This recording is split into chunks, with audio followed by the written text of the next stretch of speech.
నాకు ఇక 10th exams అయిన వెంటనే అసలు అనుకోలేదు నేను షూటింగ్స్లో సినిమాలు చేస్తాను అలాగని.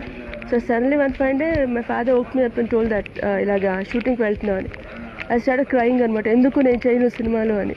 నేను ఫైనలీ లేదు పదాన్ని తీసుకువెళ్ళగానే లైక్ అన్నీ కొత్త అనమాట. I don't know how to react. వెళ్ళగానే అన్ని జనాలు లైట్లు అవి ఇవి మేకప్ అంతా వేశారు, చాలా అలా ఉండిపోయాను నేను స్టిఫ్గా. తర్వాత కెమెరా ముందు తీసుకెళ్ళగానే ఫైన్ వాళ్ళు చెప్పింది ఏదో చేసి వచ్చేసాను.